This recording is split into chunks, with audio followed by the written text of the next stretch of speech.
Už od roku 1857 nalézáme nové tvary i v těch nejhrubších materiálech. Všechny složky opravdového křišťálu reagují na dotyk rukou, které je dokonale znají. Pohyby tak samozřejmé, že se jim podá i nejsurovější hmota a nechá do sebe vtisknout nový obrys. Denně naši skláři přistupují k sálajícím pecím, aby z ohně a písku vylovili ten nejčistší křišťál.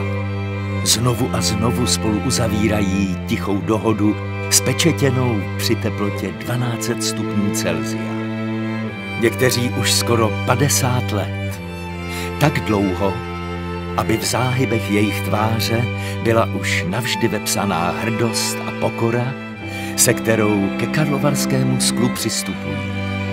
Protože jedině pak je ten nejkvalitnější skleněný masiv ochoten přijmout nové formy a tvary.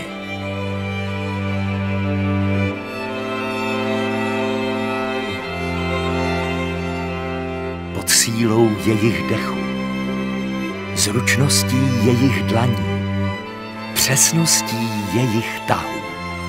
Hrdě děláme svou práci bez pochybností o jejím smyslu.